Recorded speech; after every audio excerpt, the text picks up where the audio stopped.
savez, la ville d'Angers a lancé ce mois de mai une vaste consultation au sein des écoles pour savoir comment était perçue la semaine de 4 jours instaurée depuis la rentrée de septembre. 1135 questionnaires ont été rendus par les conseils d'école, composés en grande partie d'enseignants et à 30% de parents d'élèves.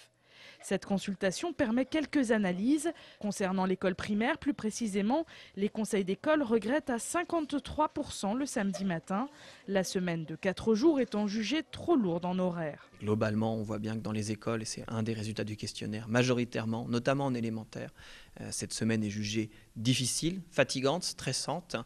Pour près de 60% des membres des conseils d'école, parents et enseignants, cette semaine, avec 6 heures de cours par jour, c'est jugé trop long. Une semaine de 4 jours difficile donc. Pour autant, les conseils d'école rejettent la proposition de la ville d'Angers de travailler le mercredi matin. 42% se sont prononcés dans ce sens.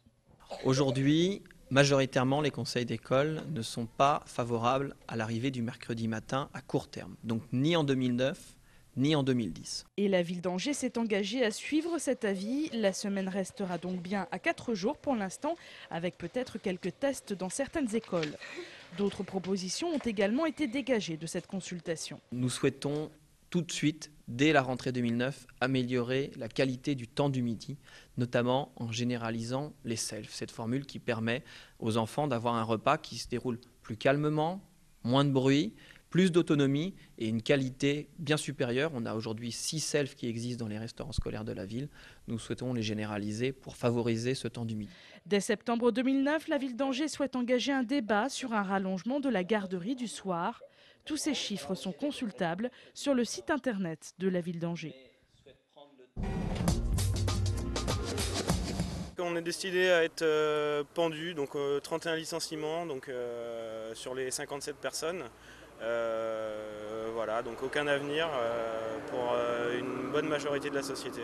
C'est un nouveau coup dur pour l'économie angevine. Ce matin, les salariés de l'entreprise Rapidex, installée dans la zone industrielle des Couflans, ont eu la confirmation que leur entreprise allait subir un plan social. Il s'annonce rapide avec des premières lettres dès la mi-juillet et conséquent puisqu'il concerne la moitié des salariés, principalement administratifs, logistiques et commerciaux. Rapidex, détenu par le groupe suisse Martin, fabrique des machines pour les industriels de l'emballage. La direction explique sa décision par une chute d'activité. Pour les représentants du CE, l'idée est plutôt de rapatrier le savoir-faire sur les très gros prototypes en direction du site de Lyon. Dans ce processus-là, il y a eu effectivement des pertes d'enregistrés chez Rapidex. Maintenant, la société mère de Rapidex veut récupérer la fabrication de ces machines qui sont finalisées. Donc la pilule est dure à digérer pour les gens de Rapidex. Après l'annonce du plan social, les salariés ont raccompagné à leur manière le PDG du groupe. Situation digne mais tout de même tendue. Ils ont maintenant 6 semaines pour négocier le plan social et essayer, à défaut de sauver des emplois, d'obtenir de meilleures conditions de départ.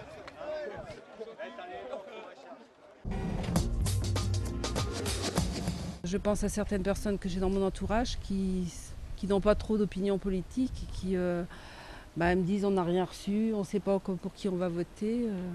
Y aura-t-il des perturbations dans la distribution des plis électoraux? C'est la question qui taraude les habitants de la Roseraie, de Belle-Beille et des Couflans.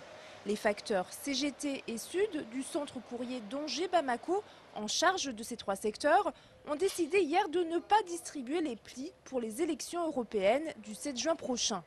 En cause, un plan de restructuration qui prévoit une réorganisation des services dans le Maine-et-Loire, la Sarthe et la Mayenne. On est pour le courrier sur 3 départements à 180 suppressions de positions de travail. Ça ne veut pas dire 180 licenciements, mais c'est derrière 180 suppressions d'emplois quand même. Du côté de la direction de la Poste, on se veut rassurant. L'ensemble des Angevins reçoivent déjà dès aujourd'hui l'ensemble de leurs plis électoraux. Et d'ici le milieu de la semaine prochaine, l'ensemble des plis électoraux seront distribués sur Angers. Pour suppléer la cinquantaine de facteurs qui a décidé de ne pas distribuer ses plis, la Poste a décidé de son côté de faire appel au cadre de l'entreprise pour que les plis arrivent en temps et en heure dans les boîtes aux lettres.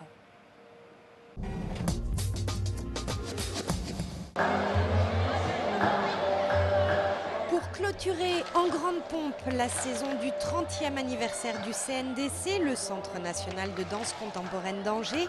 Un grand bal moderne était organisé hier soir dans le Forum du Quai. Le bal moderne, c'est un concept qui a été inventé par quelqu'un qui s'appelle Michel Reillac, qui était un ancien directeur du CNDC.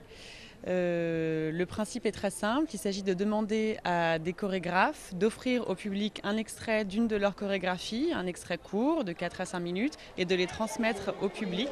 4 chorégraphes de renom se sont succédés hier soir sur le podium du Forum, à commencer par Loïc Touzet avec une danse, la Ziva, qui s'est baladée partout dans le monde. C'est une danse que j'ai écrite il y a 15 ans, au moment où il y avait la guerre en Bosnie. Et j'avais envie de faire une danse pour la paix.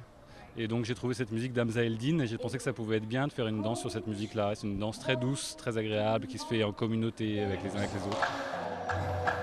Plongez. Et plonge. 2, 3. Juste avant que le bal moderne ne démarre, Loïc Touzet l'a répété avec plusieurs dizaines d'apprentis chorégraphes très motivés et chargés de guider le grand public par la suite. Avant tout, c'est un partage avec les gens, d'apprendre à danser et puis aussi de voir le sourire des personnes.